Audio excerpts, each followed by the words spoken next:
Which is a great thank you to you.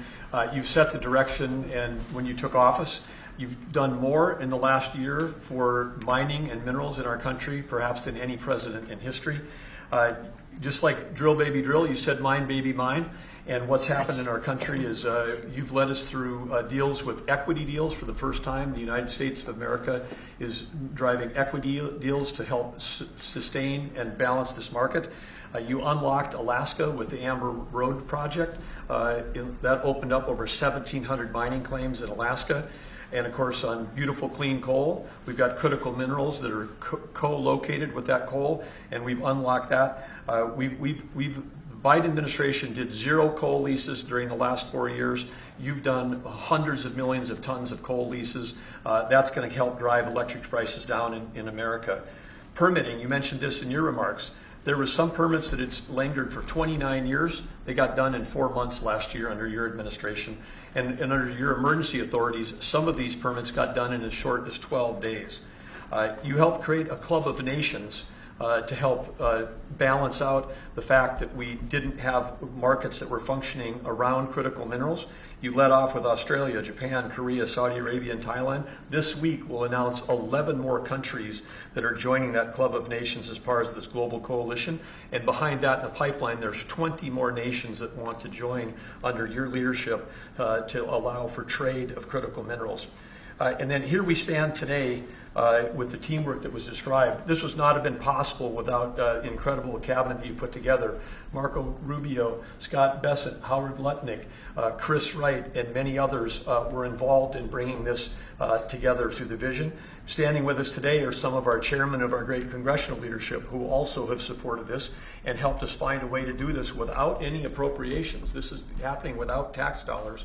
And of course, our team on the ground here at the White House, including David Copley and everybody else at the NSC, David leading the global supply chain work, the folks working with the XM Bank team, working around the clock to make all this happen. So again, when you lead, when you put out a challenge, the teamwork happens. And then here we stand today. This is the largest XM Bank deal in the history of the XM Bank by more than double. And this is going to help drive national security. It's great for American manufacturers. It's great for American workers. Congratulations, President Trump. Thank you. You're doing a fantastic job, Doug. Thank you. Could I ask Mary Barra, the Chairman CEO of General Motors, which is setting records every single day, and she's doing a fantastic job, to say a few words and also discuss how good the car business is now in the U.S., please.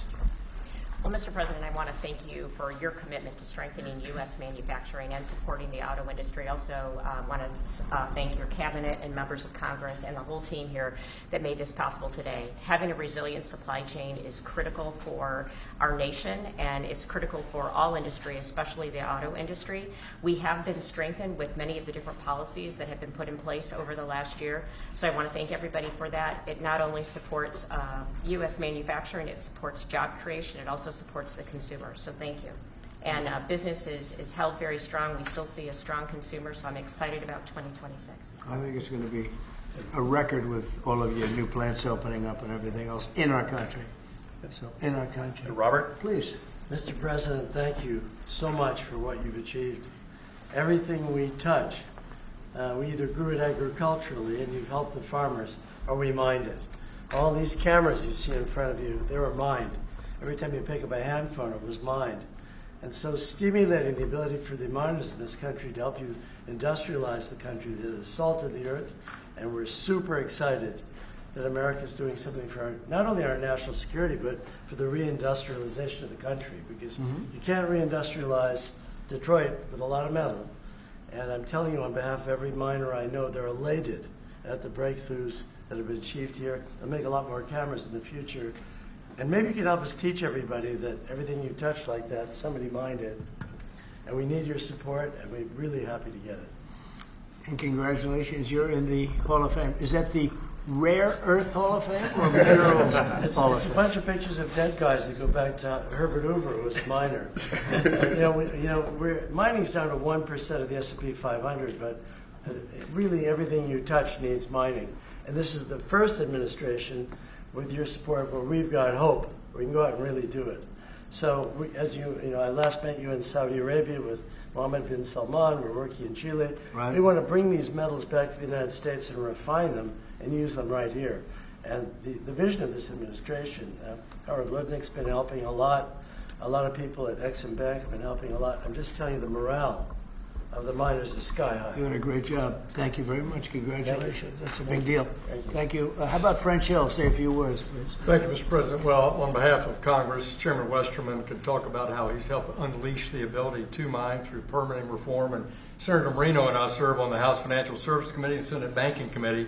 And we're best in this country when we take the private sector and we leverage it to unleash the directions that you're made. And so together with our reauthorization of the Exim Bank, we leverage that resource with private sector dollars to make this a success. And it's going to be a huge strategic change in America's industrial capacity.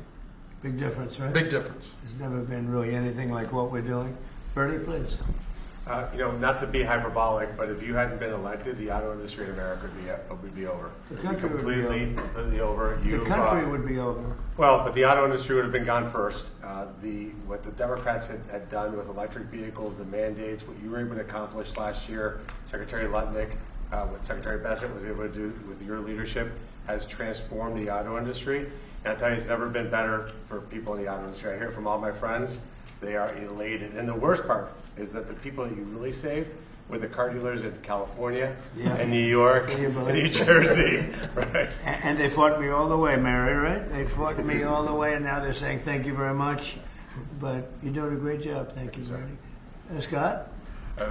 Sir, as you always say, economic security is national security, and a country does not have sovereignty if we don't have control of our critical minerals, don't have control of our steel production and our industrial base. And thanks to the work of everyone here through your leadership, this was a public-private partnership that only you could have assembled, and we are taking back our sovereignty, and we are going to have this Vault project, a strategic mineral reserve.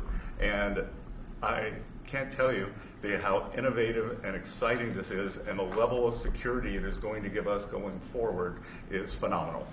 And how is your new, and I think new and improved Fed chairman doing? How's that all going? So he's off to a great start. I think so. He had so much built-in credibility, and as the American people, smart people, like Representative Hill, the Senator Marino, they already knew him, and as the American people get to know him, the important thing is that they will be able to trust the Federal Reserve to steer the economy for them. He's going to do great. Howard, please. So, prior presidents took America for granted. They let our critical minerals only be controlled by China. They let our mining business go to hell by closing all the mines, closing our coal plants while China opened them. They let our auto industry, right? We used to produce 75% of our cars in America, and when Biden left, it was below 50%. We were just letting all of these industries just be shredded from America. And thank goodness you are in this chair, changing it and taking it back. We are taking back critical minerals. We are taking back mining. We're taking back the auto industry. You're going to watch us take back pharmaceuticals. We're going to take back semiconductors. None of this could possibly happen without your leadership. And it is the most fun to stand back here with your leadership because we are changing America back and making it great again. That's very true. Anybody would like to say anything else? Amen to that. You guys okay? Everything all right? Chairman Bush. Well, thank you, Mr. You're President. such a good man. Go ahead. It's a great day, and it couldn't have happened without your leadership. And I think people will be talking about this for a long time because we're bringing back American mining and American manufacturing. You know, God blessed our country with abundant resources. Secretary Burgum talked about the Ambler Road. 49 critical minerals that can be mined in sufficient quantities just in that one area, but from northern Minnesota, Arizona, my home state of Arkansas, we are blessed with all these minerals. They're just in the ground. But when we get them out of the ground and not only mine them, but refine them and process and manufacture with them, it'll unleash great wealth for our country. and that'll just build on all the other successes. So thank you for what you've done. It's a great day. And how does it feel to be in the Oval Office? Is that crazy? Were you ever here? No, I've never been here, sir. but Most it's people fantastic. haven't been. All the Mary's been goals. here a little bit, right? But it's a special place. Never been so beautiful either. Yeah, questions, please. Mr. President, speaking of the Fed, would you like to see Janine Pirro drop the investigation into Chairman Powell to help? Senator Tillis has basically said that he's not going to really be working That's with why the he's not a administration senator, to help bring war. So would you like to see the investigation No, she's go going to away? take it to the end and see. Like you're doing a small renovation, and they've spent almost $4 billion doing a small renovation. I'm doing buildings. I built a hotel, the Waldorf it's called, and I did it for around $200 million. It's a much bigger job. They're spending almost, it could be $4 billion. I'll tell you what, I don't even see an end in sight. I feel badly for the new Fed chairman because he may not have an office for 4 years. I don't know what these people are doing. So it's either gross incompetence or it's theft of some kind or kickbacks. I don't know what it is, but Janine Pirro is incredible and she'll figure it out. But no, you want to take it and just find out what happened because we can't go around doing a renovation of a small little complex, very small, a couple of little buildings, and spend billions and billions of dollars on it. Something went wrong. We have to find out what it was. Yeah, please. Mr. President, thank you. Speaking of renovations, you announced you wanted to build a new and spectacular entertainment complex at the Kennedy Center. Right. Do you plan on tearing it down, and how much will all of the renovations cost? Probably around $200 million. And, it's funny, in real estate and building, I've done so much of it. I've done so well with it. You want to sit with something for a little while before you decide on what you want to do. And, we sat with it. We ran it. It's in very bad shape. It's run down. It's dilapidated. It's sort of dangerous. Things fall out of ceilings. You've seen it. And we had some big events there. We had a lot of great events there over the last year, but you can't do any work because people are coming in and out, and you have the workmen. We have a marble man over there the other day. He said, every time I put down a piece of marble, people are stepping on the marble. They don't even have time to dry. And you can't do the same quality job if you close it, and, we're fully financed. And so we're going to close it, and we're going to make it unbelievable, far better than it ever was. And we'll be able to do it properly. I was thinking maybe there's a way of doing it simultaneously, but there really isn't. And we're going to have something that when it opens, it's going to be brand new, beautiful. I'm not ripping it down. I'll be using the steel. So we're using the structure. We're using some of the marble, and some of the marble comes down. But when it's open, it'll be brand new and really beautiful. It'll be at the highest level. We can do a much better job, probably in a way a faster job in terms, because when you do it piecemeal, for instance, they have a play tonight, and you can't do anything. You have to pull out everything, and you can't have stanchions all over the place, and people are walking in to see a play. So we'll be closing it sometime around July 4th. It's like we'll close it on July 4th in order to do something great for America, and then we're going to build it. We have great contractors. We're going to build it, and we'll do it right. We're using the highest grade marbles, the highest grade everything. It'll be brand new. Tremendous carriers putting in the air conditioning, or I guess they're a bidder, but they're probably going to get it. Carrier. We're going to have all brand new air conditioning, heating. The steel will all be checked out because it'll be fully exposed. It's been up for a long time. But as anybody knows, it was in very bad shape. Wasn't kept well before I got there. So we're going to make it, I think there won't be anything like it in the country. Sir, Mr. President? Yeah, please. About your meeting with President Petro later this week, he's been quite critical of you since you spoke back in January after the Maduro raid. What would you like to hear from him tomorrow in terms of drug trafficking in Venezuela? What are your expectations? Well, we're going to see. I mean, he's been very nice over the last month or two. He was certainly critical before that, but somehow after the Venezuelan raid, he became very nice. He changed his attitude very much. So, no, I look forward to seeing him. He's coming in. We're going to be talking about drugs because tremendous amounts of drugs come out of his country. And I look forward to see. We're going to have a good meeting. Yeah. Mr. President. Steve? Steve Witkoff is going to meet with the Iranian foreign minister on Friday. What are you hoping he'll get out of that meeting? Well, you're going to have a lot of things are happening. You have Iran, and you have Russia, Ukraine, and you have the Middle East. We have a lot of things going. A lot of problems were here for a long time before I got here. We settled 8 wars, and I think we're going to I think we're doing very well with Ukraine and Russia. For the first time, I'm saying that. I think we're going to maybe have some good news. We're losing 25,000 people a month are being killed in that war, ridiculous war. 25,000. It was 31,000 last month. Think of it. Young, beautiful kids, the kids of parents, their parents. It doesn't affect us in one way, but in another way, it's 25,000 souls that if I can solve it, we're not spending money like Biden did. He gave $350 billion away. I make everyone pay. And the United Nations, they're a little bit involved, but if you take a look at what's happening, the countries of Europe are paying us for the weapons. So we have NATO paying, we send missiles over there, they pay us in full. It doesn't cost us 10 cents. And we make money, I guess, but I don't even want to talk about that because what I really want to do is save those people from dying.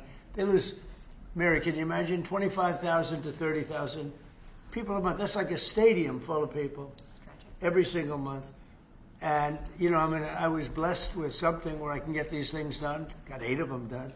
I thought all 8 were going to be more difficult than this one. I thought my relationship with President Putin would give us a, much easier road. But there's tremendous hatred between Zelensky and Putin. Tremendous hatred. I mean, it's a shame, but it's taken longer than we thought. I did call up President Putin, and he's agreed. He's put it out to. They have the same cold wave that we do. Maybe different because it's pretty far away, but it's the equivalent. And Ukraine's a very cold country. It's much colder than us. It's colder than, they say, on average, it's Canada or colder. And on top of that, they have a tremendous cold wave. And I asked him if he wouldn't shoot for a period of 1 week, no missiles going into Kiev or any other towns, and he's agreed to do it. So it's something. What about Iran's nuclear program? Do you think Mr. Witkoff can do a deal on that? Well, we're talking about that. We have ships heading to Iran right now, big ones, biggest and the best. And we have talks going on with Iran. We'll see how it all works out. Mr. President, would like to speak with Mr. President, the Pentagon released National Defense Strategy last week, and it says... Where are you from with that now, sir? I'm from Europe, Good. from Lithuania, Baltic states. Good. The National Defense Strategy says that U.S. will provide critical but only limited support for European defense. What does that mean, limited support? Will U.S. still provide... Well, we get along very well with Europe. I do. Because, don't forget, I got the GDP lifted from 2% to 5%. Nobody thought that could be possible. And they're giving us a lot of that money. We have the best military equipment. We're selling it to NATO. But I get along very well. But Europe has to be careful because, there are those that say it's no longer recognizable between immigration and energy. It's... There's so much potential. In UK, you have the North Sea oil, and they basically closed it down. And then they buy energy from Norway, which is the North Sea oil. So you figure that one. And Norway's got trillions of dollars.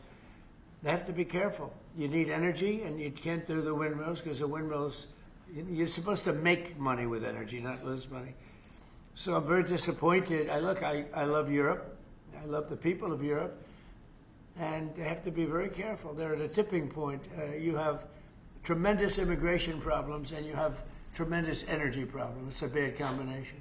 Mr. President, thank you, Mr. President. Kristi Noem just announced that you're deploying body cameras to Minneapolis. What's your thinking behind this decision, and do you want to see this? Well, it wasn't my decision. I leave it to her. They generally tend to be good for law enforcement because people can't lie about what's happening. So it's, generally speaking, I think 80% good for law enforcement. But if she wants to do that, I'm okay with it. Remember one thing, we closed the border.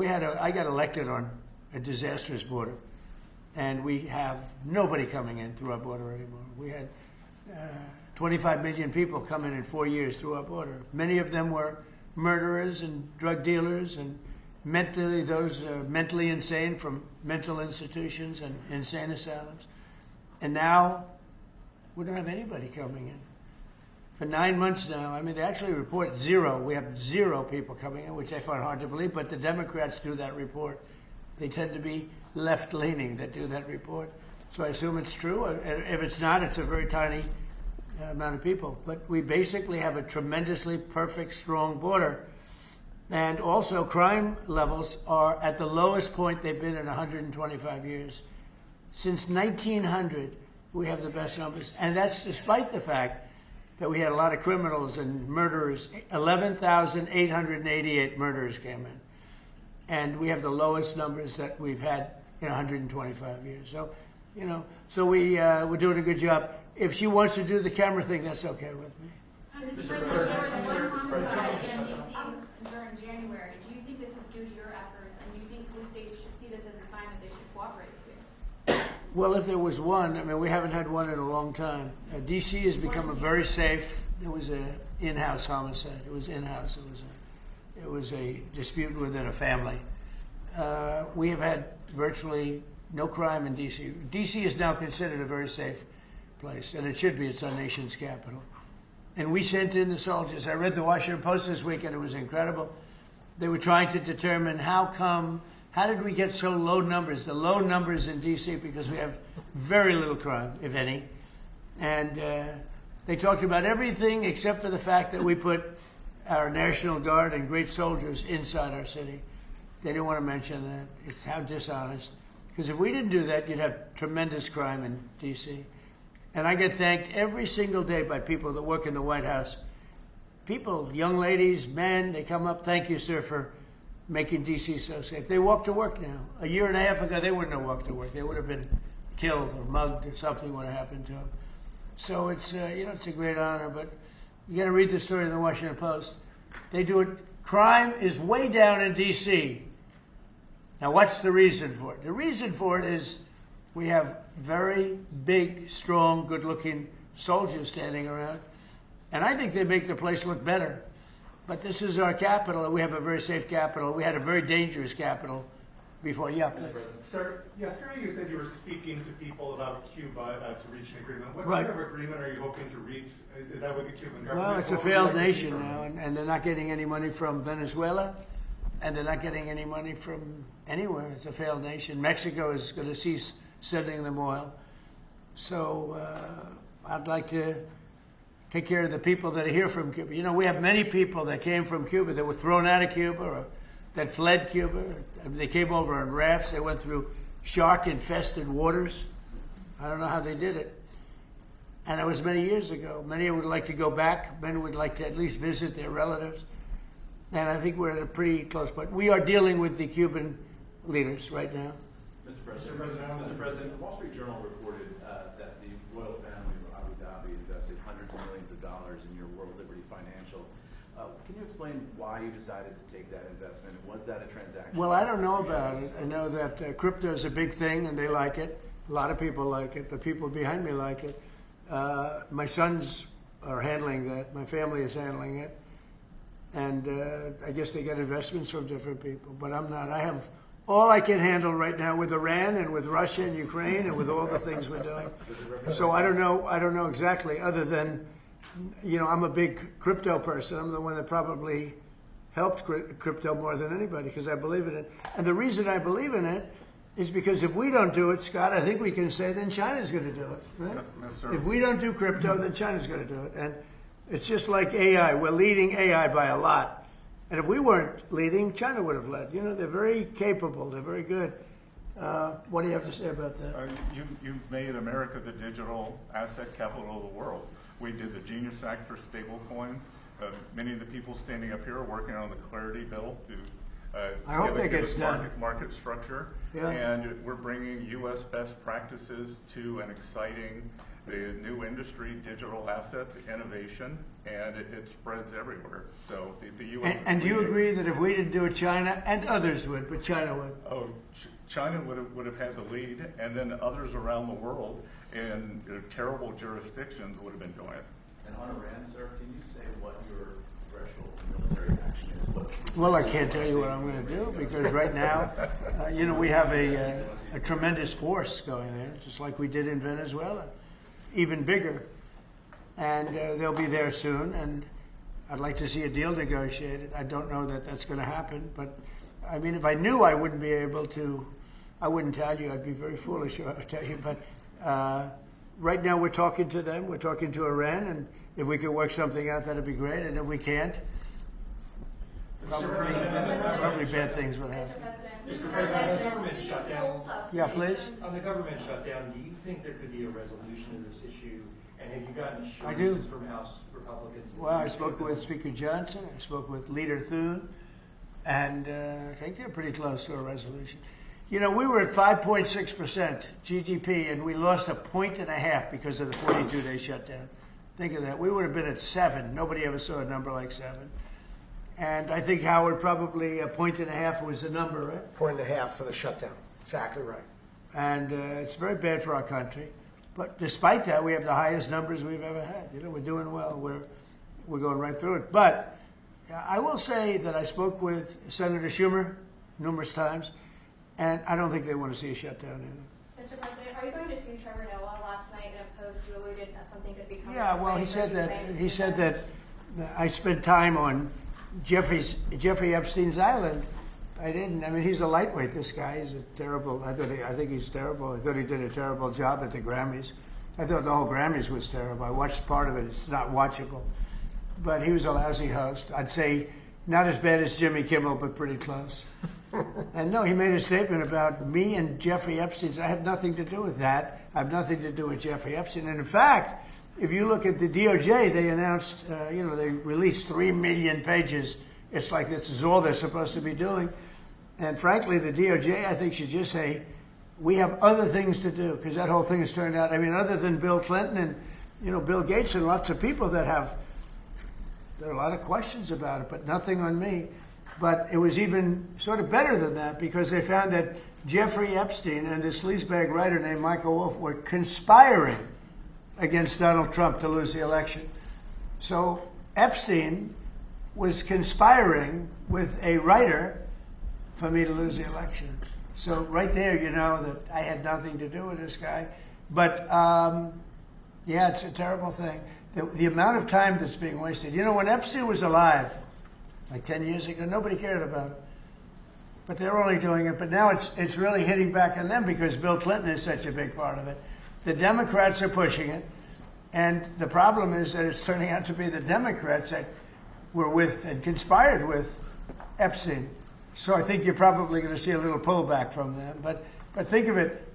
They were working together to try and help me lose the election.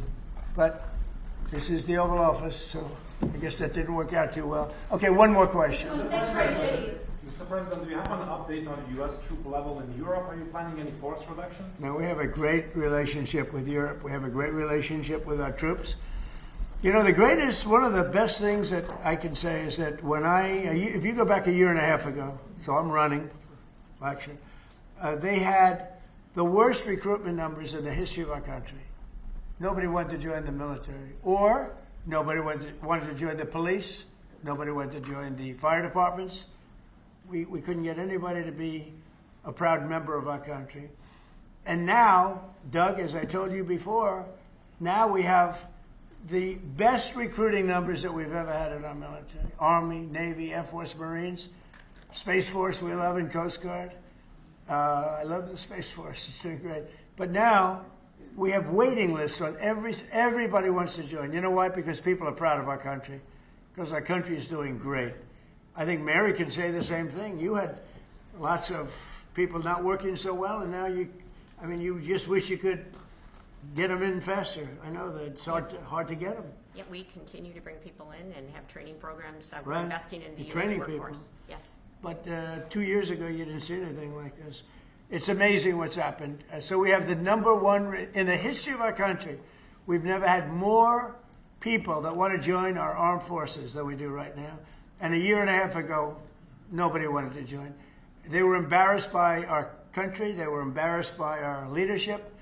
And now they're proud of our country, and they're very proud of our leadership, and a lot of the leadership is right behind me. Thank you very much, everybody. Thank you, press. Thank you, press. Thank you. Thank you, press. Let's head out. Thank you, press. Thank you.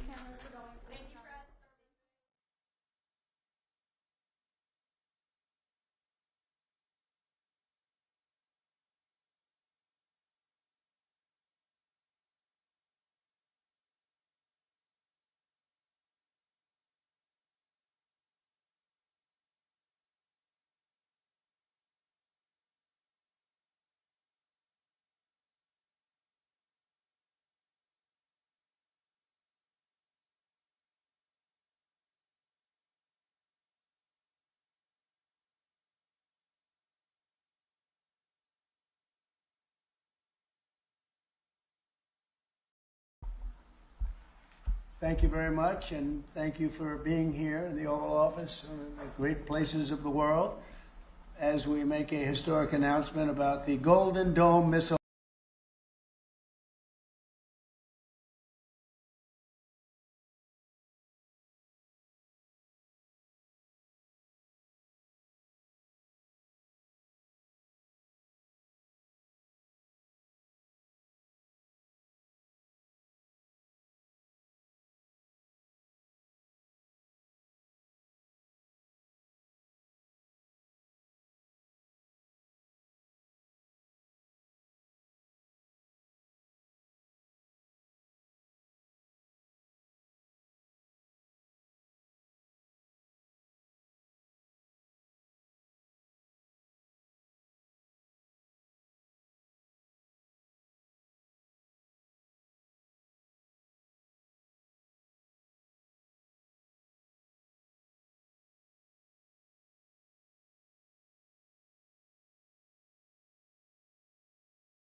Close the loophole and prevent VA bureaucracy from being forced to take back benefits when that were delivered to the veteran who earned it through their service.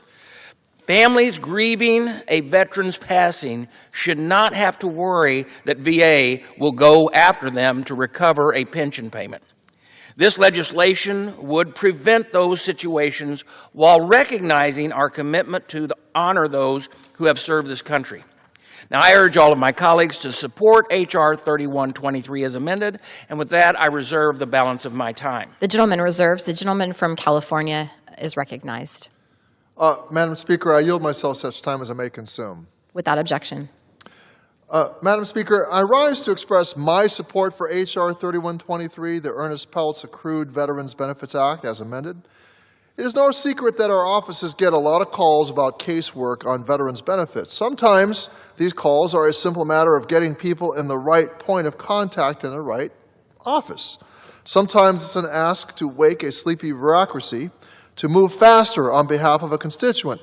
But sometimes these calls highlight a loophole or blind spot in the law that has been discovered because deserving beneficiaries have been wronged or overlooked. It is imperative in those instances that we, as members of Congress, work to fix those problems on behalf of those who elected us to this body. And that is the case with the Peltz family. Upon the death of Mr. Ernest Peltz, VA failed to pay the benefits he earned when his death occurred shortly after the benefits were awarded. This resulted in his family having to navigate grief, the cost of his care, and additional challenges posed by the bureaucracy simply because of the timing of his passing. Now, we have already asked so much of our veterans and their families. It is entirely unconscionable that while in the fog of grief, we ask them to navigate paperwork and uncertainty regarding benefits that were rightly earned just because the day their loved one died doesn't align well with VA's direct deposit schedule. The Ernest Peltz Accrued Veterans Benefits Act will relieve families of that unnecessary burden during a complicated time. This bill states that if a veteran dies before they're awarded their pension benefit, and they pass away before the benefit has been paid out, that the pension benefit is awarded to the veteran's living spouse, living children, dependent parents, or the estate of that veteran. H.R. 3123 closes an opening that families have unfortunately been slipping through.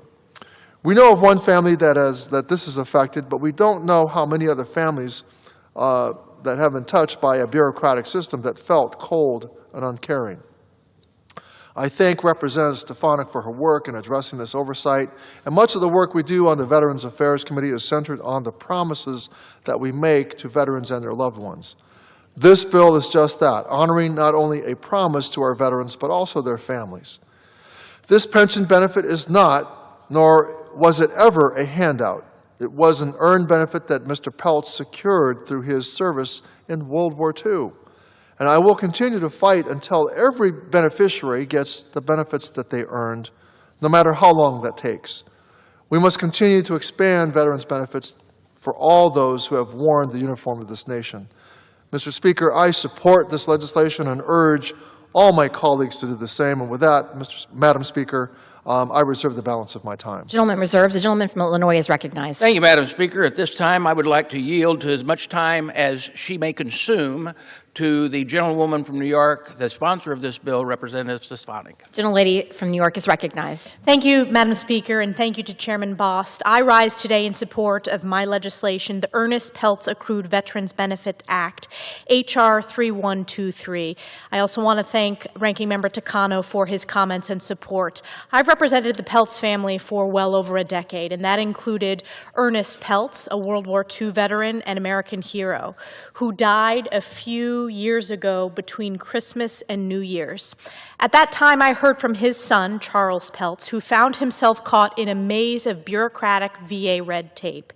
Instead of being able to focus on honoring the life and service of his father, the Peltz family was forced to contend with a system that failed the very veteran it was designed to serve. Hero Ernest Peltz did everything right. He served admirably and honorably in our military. He continued a lifetime of public service. He applied for his accrued veterans pension benefit, and the Department of Veterans Affairs approved it while he was still alive. I even got a call from his family as Ernest Peltz was on his deathbed that he was asking to make sure the VA benefits would be there. And I encouraged them and said, absolutely, we would do everything to make that possible. Yet, due to a processing error, the VA did not deposit the funds until after Mr. Peltz's passing. In an even more troubling turn, the VA then clawed those funds back from the Peltz family, even though Ernest Peltz was alive at the time that this benefit was approved and fully earned. As a result, the Peltz family was left to shoulder the financial burden of his father's care on their own, compounding grief with stress, uncertainty, and frustration. In short, the Peltz family was penalized for the VA's mistakes. This is unacceptable, and this is why I've been working for over 2 years to pass the Ernest Peltz Accrued Veterans Benefits Act. We've worked closely with the Peltz family, veteran service organizations, the Department of Veterans Affairs, and my colleagues on both sides of the aisle, including the lead Democrat sponsor, Congressman Ro Khanna, to craft this legislation to correct this moral wrong. This bill eliminates the burden on a veteran surviving family by ensuring that the veteran is entitled to receive their pre-approved pension benefits within the month that death occurs. I represent New York's 21st Congressional District, representing the largest number of veterans in any district in New York State. That's why I'm proud to take action to make sure no family mourning the loss of a beloved one, who is a veteran, has to deal with VA red tape and these bureaucratic mistakes. This common sense bipartisan legislation honors the legacy of World War II veteran Ernest Peltz and takes a critical step toward improving the VA's effectiveness and accountability. And what was amazing about this process, while mourning the loss of their father, Charles Peltz shared with me his priority was making sure that this never happened to another family again. That's why we're working to pass this bill today. I want to thank Charles Peltz for his work with my office and with me directly. Thank you for the bipartisan support, and I urge a yes to pass it on the floor. Yield back. Gentleman reserves. Madam Speaker, we have no more speakers. I am ready to close, and I reserve the balance. Gentleman reserves. Gentleman from California is recognized. Madam Speaker, I have no further speakers, and I am prepared to close. Gentleman from California is recognized. Madam Speaker, I encourage my fellow colleagues to vote yes on H.R. 3123, the Ernest Peltz Accrued Veterans Benefits Act as amended. And thank you, and I yield back. Gentleman yields. The gentleman from Illinois is recognized. Thank you, Madam Speaker. Once again, I encourage all members to support this legislation, and I yield back the balance of my time. The question is, will the House suspend the rules and pass the bill H.R. 3123 as amended? Those in favor say aye. Those opposed, no. In the opinion of the chair, 2/3. This gentleman from Illinois seek recognition. We request the yeas and nays. The yeas and nays have been requested. All those in favor of taking this vote by the yeas and nays will rise and remain standing until counted. A sufficient number having risen, the yeas and nays are ordered. Pursuant to Clause 8 of Rule 20, further proceedings on this question will be postponed.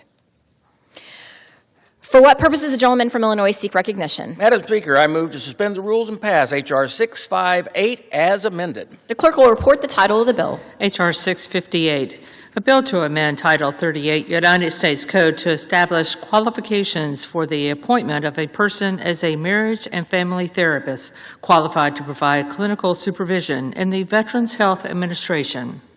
Pursuant to the rule, the gentleman from Illinois, Mr. Bost, and the gentleman from California, Mr. Chicano, will each control 20 minutes. The chair recognizes the gentleman from Illinois.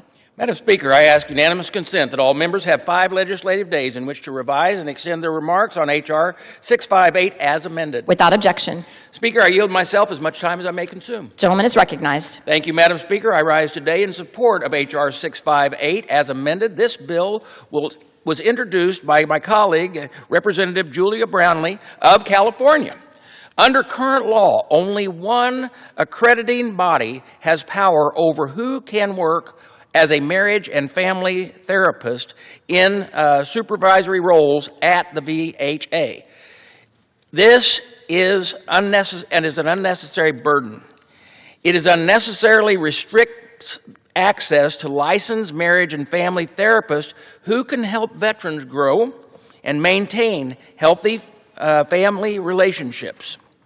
With Representative Brownlee's bill, the law would include more eligible licensures to ensure a successful pipeline of therapists are able to work at VA and help our nation's veterans if they need it. With that, Madam Speaker, I thank Representative Brownlee for her bill and reserve the balance of my time. The gentleman from California is recognized. Madam Speaker, I yield myself such time as I may consume. Gentleman is recognized. Thank you, Madam Speaker. I rise today in support of H.R. 658, legislation introduced by my colleague, Representative Julia Brownlee of California.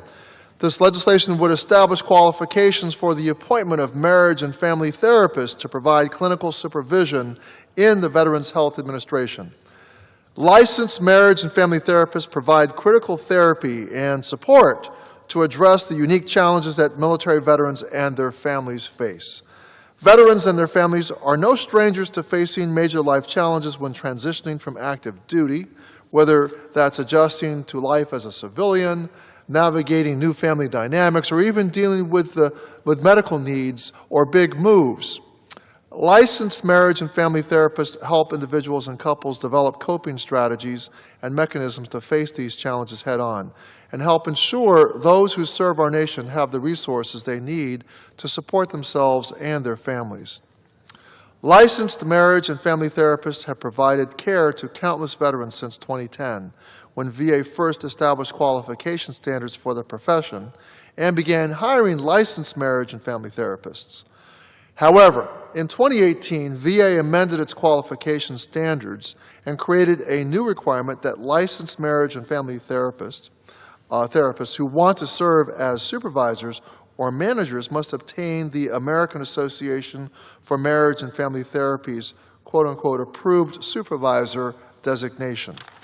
Currently, VA does not require licensed professional mental health counselors, social workers, or other mental health providers to obtain a designation from a private organization in order to serve as clinical supervisors. Additionally, VA's current qualification standards are not in alignment with state law. All 50 states and the District of Columbia license or certify licensed marriage and family therapists and have requirements for individuals who want to provide clinical supervision.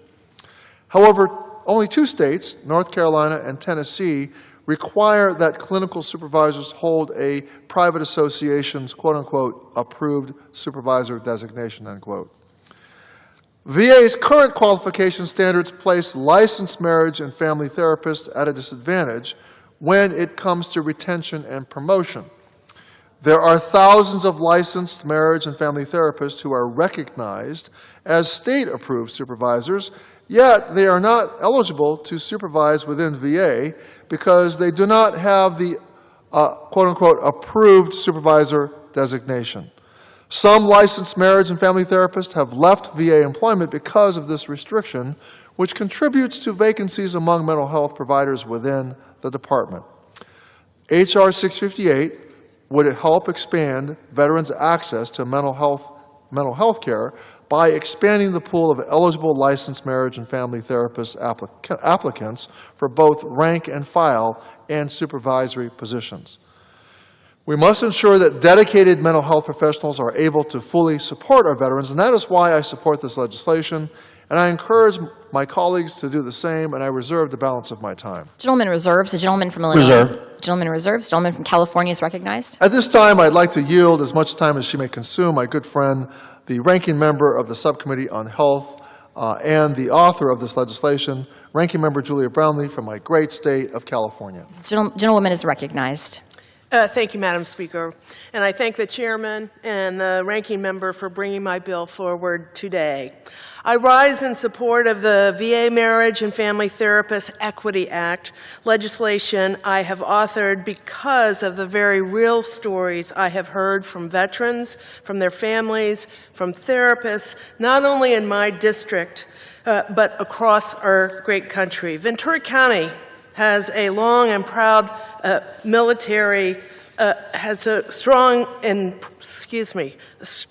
Ventura County has a long and proud military history.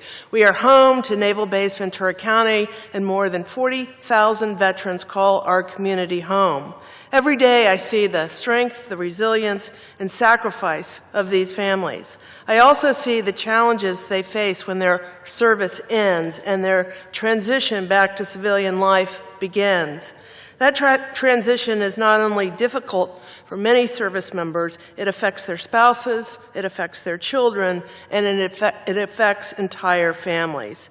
And many of these families, rightly so, turn to therapy and counseling for support as they navigate major life changes, trauma, and the stress that can follow after years of service. Licensed marriage family therapists are often the professionals helping these veterans and families. They help couples work through their challenges. They help parents and children communicate. They help veterans develop healthy coping mechanisms and to rebuild stability at home. But the VA's current promotion rules are discouraging many of these highly trained and qualified therapists from working at VA facilities throughout the country. While VA hires marriage and family therapists, we are accredited through different organizations under current VA regulations, and only therapists who graduated from the one specific accreditation pathway are eligible to be promoted into supervisory roles at VA.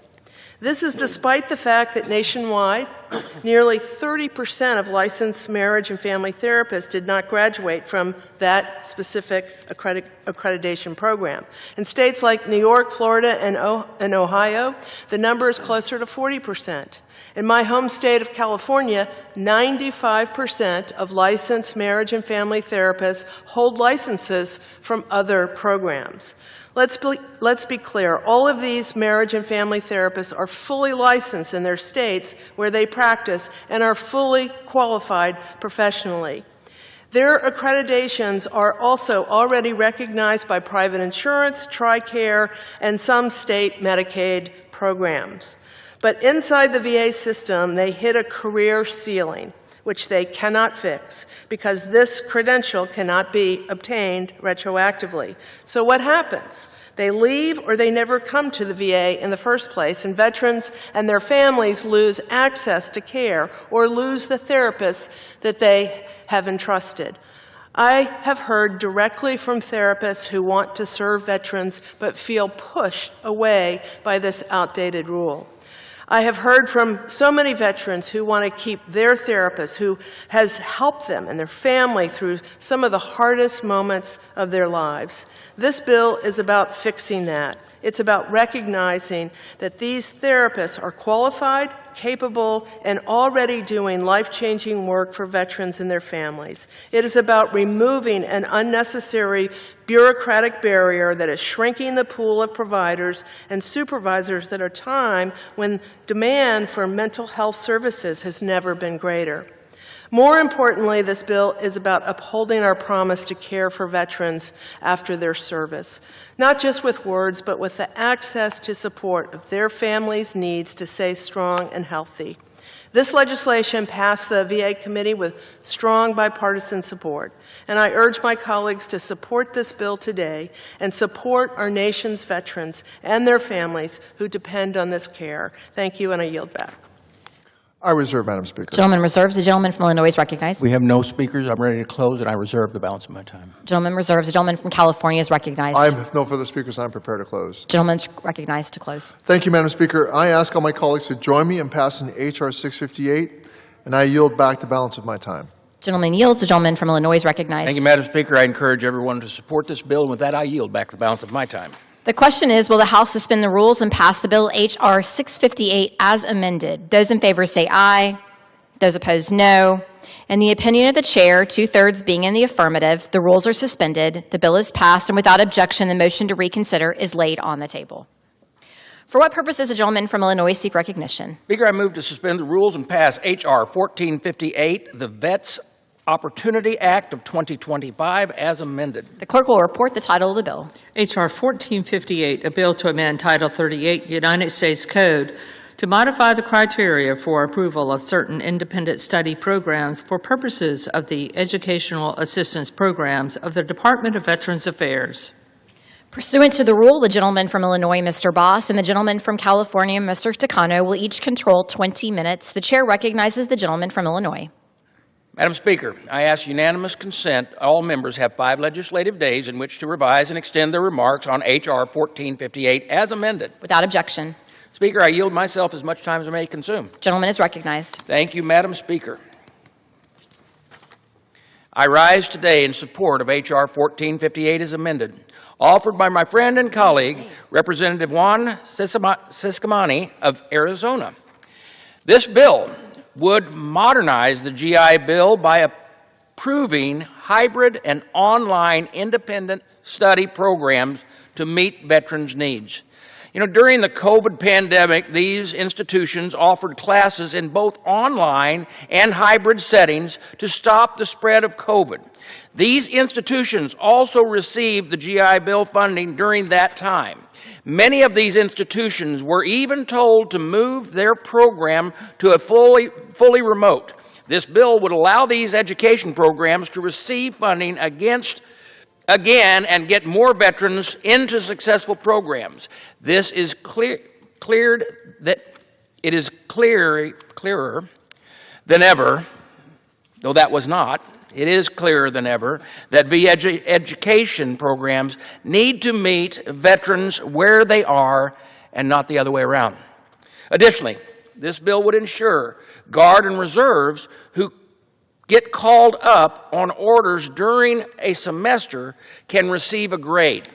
This bill would also give school certifying officers, or SCOs, time to prepare for a required survey to ensure there is no fraud, waste, or abuse at the GI Bill eligible institution. Finally, this bill would also allow service members and veterans who paid into the Montgomery GI Bill to receive their $1,200 refund if they chose to fully use their post-9/11 GI Bill. I'm fully supportive of this bill, as we must ensure that VA service veterans first. This bill would not only give freedom of choice for what institution veterans can attend, but when a veteran does go to school, they would receive more protection when they are called up to protect this country. I thank Representative John James of Michigan and Representative Ronnie Jackson of Texas for introducing important provisions to this language. And I want to thank my friend, Representative Siscomani, for introducing this bill and continuing to be a champion of improving education opportunities for veterans and their dependents. My committee will continue to seek ways to level the playing field for veterans seeking education and employment so that every veteran has access to the opportunities that they want, all the while protecting the taxpayers' investment and these programs. I urge all of my colleagues to support H.R. 1458 as amended, and with that I reserve the balance of my time. Gentleman reserves. The gentleman from California is recognized. Madam Speaker, I yield myself such time as I may consume. Gentleman is recognized. Madam Speaker, I rise to express my qualified support for H.R. 1458, the Vets Opportunity Act of 2025 as amended. I support the improvements made by most of the bill, but I have concerns about some of the provisions within this legislation. Specifically, I worry that Section 3 of the bill, which would authorize the use of post-9/11 GI Bill benefits for independent study programs taught at non-degree granting for-profit institutions, might be used by predatory operators to target veterans with subpar programs and rob them of the benefits they have so rightfully earned. And while I believe that student veterans should have the freedom to pursue higher education in the manner that is most effective for them, H.R. 1458 risks unnecessarily exposing student veterans to bad actors and scams. With the U.S. Department of Education's ability to provide oversight in jeopardy, expanding program approvals for new programs is now misguided. The GI Bill is one of the most important tools we have to support the long-term success and economic mobility of veterans. And with that comes a responsibility to ensure that the programs we approve for GI Bill funding are high quality, accountable, and lead to meaningful employment. While H.R. 1458, while well-intentioned, opens the door for a surge in non-degree granting for-profit providers seeking to enroll veterans in high-cost, low-quality programs that, in a troubling number of cases, fail to deliver on their promises. The lack of minimal quality assurance mechanisms for non-degree programs is what led to congressional action to exclude them from eligibility for the Department of Defense's tuition assistance program in 2013. And while I strongly support expanding educational access for our nation's veterans, H.R. 1458, as currently drafted, may have unintended consequences. Veterans deserve the widest possible array of educational opportunities, but not at the cost of diminished quality, oversight, or value. And with that, Madam Speaker, I reserve the balance of my time. Gentleman reserves. The gentleman from Illinois is recognized. Thank you, Madam Speaker. You know, I appreciate the concerns of the minority, and I would like to dispel some misinformation provided by the ranking member. H.R. 1458 would expand the way that in which the GI Bill benefits can be used by veterans, but it would not remove any of the guardrails in place to keep out bad actors. In fact, the bill would require regular and additional interaction between the students, instructors, which would add an additional meaningful guardrail for veteran providers. In the most recent VA benefit report, only 3.5% of veterans pursued vocational or technical education, even though skilled trades are among the fastest growing career opportunities in the United States. This bill would help tackle the current workforce shortage in skills and trades in the U.S. while maintaining the oversight that VA has over bad actors. Now, the GI Bill already has limits on tuition payments, approval, and quality standards to prevent waste, fraud, and abuse in the program. Often, veterans may need to attend school or training online or hybrid, not due to performance, but due to the necessity of taking care of their families or loved ones. This bill would respond to those realities, and I look forward to working with my colleagues in the Senate to get the bill signed into law.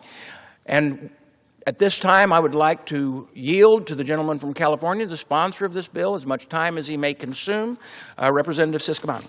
Gentleman from Arizona is recognized. Thank you, Madam Speaker. I rise today in support of H.R. 1458, the Vets Opportunity Act of 2025, a bill I introduced to modernize veterans' education benefits and align them with today's workforce needs. As I represent nearly 80,000 veterans in southern Arizona, I know firsthand when service members transition to civilian life, they bring discipline, leadership, and a strong work ethic. But too often, the system limits how they can use the benefits that they earned. This bill changes that modernization by modernizing the GI Bill and expanding access to high-quality certificates and technical training programs, possibly offered in a hybrid format, that lead directly to good-paying jobs in high-demand fields. Not every veteran wants or needs a traditional four-year degree. Many want fast, skill-based training that connects them to careers in the trades, in healthcare, technology, and other critical needs as well in fields. This bill recognizes reality and it gives veterans the flexibility to choose the path that works best for them and for their families. Furthermore, this legislation includes clear protections to ensure the program operates efficiently and that veterans' benefits are used responsibly as well. Programs like this one must be accredited, approved by the VA, and provide regular and substantive interaction between instructors and students. The Vets Opportunity Act is about modernizing our VA benefits and programs to empower veterans, to strengthen the workforce, and honor the promise this country made to those who served. By strengthening education benefits, we empower veterans, build a stronger workforce, and drive a stronger economy. This bill turns service into opportunity and commitment into careers. That is what our veterans deserve, and that is what our communities need. I urge my colleagues to support H.R. 1458 and vote yes. Thank you, Madam Speaker. Reserve. Gentleman reserves. The gentleman from California is recognized. Thank you, Madam Speaker. And before I yield to the gentleman from North Carolina, I just want to welcome the gentleman from Arizona to the state of California, because the chairman is now made him my colleague from California. But I do want to point out that the chairman was referring to hybrid programs. Our concern is not about the hybrid programs, but independent study, and that an independent study loophole for-profit private educational providers may allow for some abuse and targeting of veterans in unintended ways. And I do hope that our colleagues in the Senate will give this a second look and possibly return this legislation for final passage here. But I would now like to yield 3 minutes to my good friend, the gentleman from North Carolina, Representative Don Davis. Gentleman from North Carolina is recognized for 3 minutes. Thank you, Madam Speaker. Chairman Boss, Ranking Member Takano. Thank you for your leadership. Madam Speaker, I rise in support of H.R. 1458, the Vets Opportunity Act of 2025. As a proud United States Air Force veteran and voice for over 56,000 veterans and their families in North Carolina's 1st Congressional District, it was an honor to join and work with the gentleman from Arizona, Mr. Siscomani, in introducing this bipartisan legislation. For too many veterans, the transition from military service to civilian life comes with uncertainty about how to build a new career and support their families. By expanding in-person and hybrid training options for skilled trade programs, we're bridging skill gaps across the country, we're empowering our veterans, and contributing to our local economies. So, Madam Speaker, I believe it's time to equip Eastern North Carolina's veterans and beyond with the training and skills they so need. I encourage my colleagues to support this bill, and I yield back. Gentleman from California reserves. I reserve. Gentleman from Illinois is recognized. We have no more speakers. I'm ready to close, and I reserve. Gentleman reserves. The gentleman from California is recognized. to Madam close. Speaker, I have no further speakers. I'm prepared to close. Gentleman is recognized. Madam Speaker, I again express I can't emphasize enough, qualified support for H.R. 1458, the Vets Opportunity Act of 2025 as amended, but I urge my colleagues to work with the Senate to improve this bill and ensure that it is veterans who benefit from this legislation and not bad actors. Thank you, and I yield back. Gentleman yields. The gentleman from Illinois is recognized. Thank you, Madam Speaker. Once again, I encourage all members to support this legislation. I yield back the balance of my time. The question is, will the House suspend the rules and pass the bill H.R. 1458 as amended? Those in favor say aye. Those opposed, no. In the opinion of the chair, 2/3 being in the affirmative, the rules are suspended, the bill is passed, and without objection, the motion to reconsider is laid on the table. The chair lays before the House a communication. The Honorable the Speaker, House of Representatives, served. It has been an honor to serve on the House Small Business Committee for the 119th Congress. With this letter, I respectfully resign from the House Small Business Committee. While I am stepping away from my formal membership on the House Small Business Committee, I will never stop being a champion for the small businesses of South and Central New Jersey. Most sincerely, Herb Conaway, Member of Congress. Without objection, the resignation is accepted. The chair announces the Speaker's appointment pursuant to 29 U.S.C. 780 and the order of the House of January 3rd, 2025 of the following individual on the part of the House to the National Council on Disability. Mr. Brian Patchett of Bossier City, Louisiana. Pursuant to Clause 12A of Rule 1, the chair declares the House in recess until approximately 6:30 p.m. today.